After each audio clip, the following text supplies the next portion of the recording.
Hello નમસ્કાર વિદ્યાર્થી મિત્રો, વેદ ડિજિટલ એજ્યુકેશનમાં આપનું હાર્દિક સ્વાગત છે। આજે આપણે ધોરણ 11 વિષય અર્થશાસ્ત્ર એટલે કે ઇકોનોમિક્સનું બીજું ચેપ્ટર મૂળભૂત ખ્યાલો અને સંકલ્પનાઓ કે જેનું આપણે સ્વાધ્યાય સોલ્યુશન જોવા જઈ રહ્યા છીએ। તો ખાસ ચેનલમાં નવા હોય તો ચેનલ સબસ્ક્રાઇબ કરી બાજુમાં આવેલા બેલ આઇકનને પ્રેસ કરો જેથી તમને અવારનવાર વિડીયોની નોટિફિકેશન મળી શકે। વિડીયો લાઈક કરો, તમારા મિત્રો દોસ્તોને શેર કરો। તો બીજું ચેપ્ટર મૂળભૂત ખ્યાલો અને સંકલ્પનાઓ જેનું આપણે સ્વાધ્યાય સોલ્યુશન જોવા જઈ રહ્યા છીએ।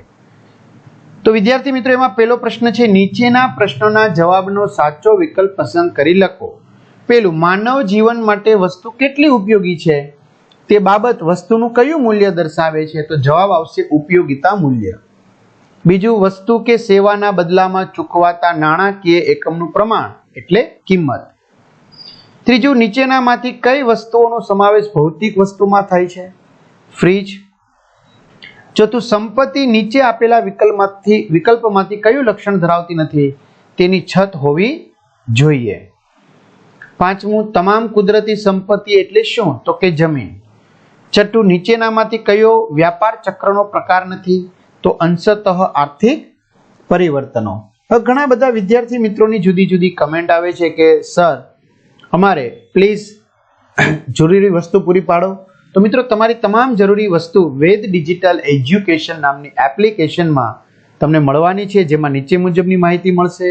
બધા જ વિષયના પાઠ્યપુસ્તકના પ્રકરણની સમજૂતીના વિડીયો, અભ્યાસ અને સ્વાધ્યાયની સમજૂતીના વિડીયો, વિષય પ્રમાણે મટીરીયલ, પરીક્ષા માટે ઉપયોગી એસાઇનમેન્ટ, તમારું ઇકોનોમિક્સનું શોર્ટકટ કી સાથેનું મટીરીયલ, પેપરની સમજૂતીના વિડીયો, એકમ કસોટીની સમજૂતીના વિડીયો। તો ગૂગલ પ્લે સ્ટોર કે જ્યાંથી તમે ગેમ ડાઉનલોડ કરો છો તો ત્યાં જઈને વેદ ડિજિટલ એજ્યુકેશન નામની એપ્લિકેશન ડાઉનલોડ કરો, તમારા મોબાઈલ નંબર નાખો, સેન્ડ ઓટીપી કરશો, 4 આંકડાનો ઓટીપી નાખશો એટલે પેડ કોર્સમાં જુદા જુદા પેડ પ્લાન, જેમાં સ્વાધ્યાયના સોલ્યુશનોની પીડીએફ મળશે, એક્ઝામ પેપરમાં પેપરો, 3 થી 12 માં 3 થી 12 ધોરણના વિડીયોમાં તમારું ધોરણ સિલેક્ટ કરો, તમારા કોમર્સ હોય તો કોમર્સ, આર્ટ્સ હોય તો આર્ટ્સના વિષય ખુલશે, એમાં પાઠ વાઇઝ વિડીયો મેળવી શકશો। અથવા શાળા મિત્રમાં ધોરણ પ્રમાણે તમારું 11મું ધોરણ સિલેક્ટ કરી પાઠ વાઇઝ વિષયમાં તમારે અર્થશાસ્ત્રમાં જશો એટલે અર્થશાસ્ત્રના સરસ મજાના સવાણી સરના વિડીયો તમને પ્રાપ્ત પાઠ વાઇઝ થશે। પ્રશ્ન 2, નીચેના પ્રશ્નોના એક એક વાક્યમાં જવાબ આપો। પહેલો, મૂલ્યનો અર્થ જણાવો। તો મૂલ્ય એટલે વસ્તુ કે સેવા અન્ય વસ્તુના પ્રમાણમાં વિનિમય મૂલ્ય, વિનિમય। બીજું, સર્વ સુલભ વસ્તુઓનો અર્થ અને ઉદાહરણ આપો।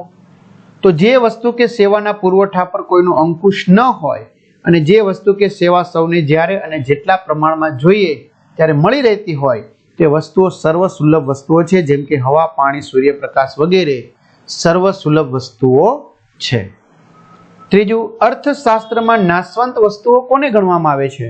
તો જે વસ્તુઓનો વપરાશકર્તાની સાથે અંત આવે છે અને જે લાંબા ગાળા સુધી ઉપયોગી રહેતી નથી તે અર્થશાસ્ત્રમાં નાશવંત વસ્તુઓ ગણવામાં આવે છે। ચોથું, વપરાશી વસ્તુઓનો અર્થ અને ઉદાહરણ આપો।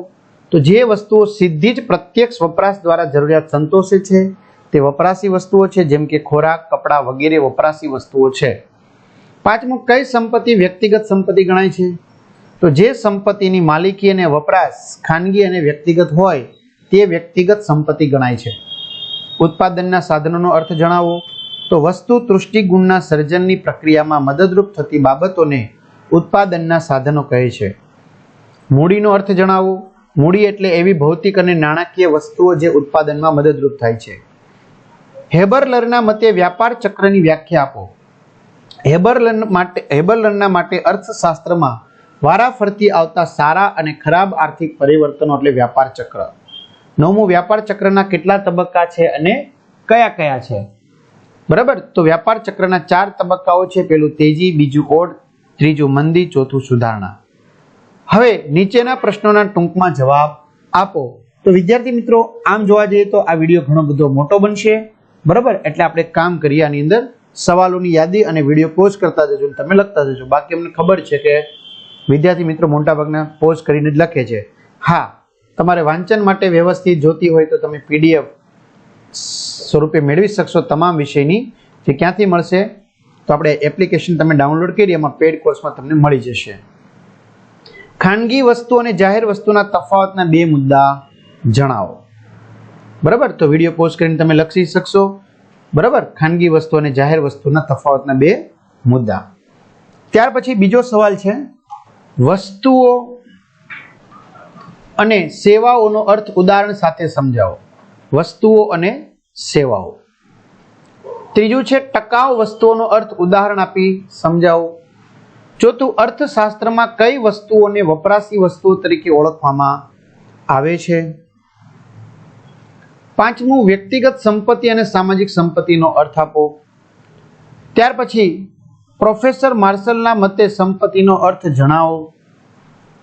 ત્યાર પછી સાતમું, ઉત્પાદનનો અર્થ સમજાવો.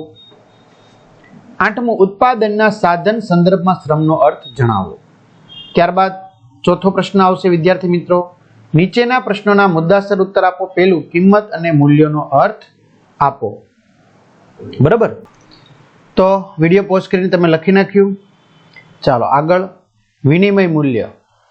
કોઈ વસ્તુના બદલામાં અન્ય વસ્તુના કેટલા એકમો મળે છે તે તેનું વિનિમય મૂલ્ય દર્શાવે છે. ઓકે. બીજો સવાલ, વસ્તુઓના પ્રકારો જણાવી વપરાશી વસ્તુઓ અને ઉત્પાદક વસ્તુઓનો ખ્યાલ ઉદાહરણ આપી સમજાવો. ઉત્પાદક વસ્તુઓ, જે વસ્તુઓ ઉત્પાદન દ્વારા માનવીની જરૂરિયાતને પરોક્ષ રીતે સંતોષે છે તે ઉત્પાદક વસ્તુઓ છે. ત્રીજું, સંપત્તિના પ્રકારો જણાવી રાષ્ટ્રીય સંપત્તિ અને આંતરરાષ્ટ્રીય સંપત્તિનો ખ્યાલ ઉદાહરણ આપી સમજાવો. તો રાષ્ટ્રીય સંપત્તિ, આંતરરાષ્ટ્રીય સંપત્તિ. ચોથું, ઉત્પાદન સાધનનો અર્થ ઉદાહરણ આપી સમજાવો. જમીન, શ્રમ, મૂડી, નિયોજક. બરાબર, આ રીતે લખી શકો છો. પાંચમું છે, વ્યાપાર ચક્રની વ્યાખ્યા આપી તેના આધારે વ્યાપાર ચક્રના મહત્વના તબક્કાઓ જણાવો. તો મહત્વના તબક્કાઓ અહીંયા આપવામાં આવેલા છે. પ્રશ્ન 5, નીચેના પ્રશ્નોના વિસ્તારપૂર્વક ઉત્તર આપો. પહેલું, સંપત્તિનો અર્થ આપી સંપત્તિના લક્ષણો વિગતે સમજાવો. તો સંપત્તિના લક્ષણોમાં પહેલું, સંપત્તિ ઉપયોગિતાનો ગુણ ધરાવે છે. બીજું, સંપત્તિ અછતનો ગુણ ધરાવે છે. ત્રીજું, સંપત્તિ ભૌતિક કે બાહ્ય રૂપ ધરાવે છે. ચોથું, સંપત્તિ વિનિમયનો ગુણ ધરાવે છે. પાંચમું, સંપત્તિ ટકાઉપણાનો ગુણ ધરાવે છે. બીજો સવાલ, અર્થતંત્રમાં આવતા ચક્રાકાર આર્થિક પરિવર્તનોના પ્રકારની વિસ્તૃત માહિતી આપો. મિત્રો, તબક્કાવાર વિસ્તૃત માહિતી આપો. તો એમાં લઈએ પેલું, આકસ્મિક આર્થિક પરિવર્તનો. બીજું, મોસમી આર્થિક પરિવર્તનો. ત્રીજું, દીર્ઘકાલીન આર્થિક પરિવર્તનો.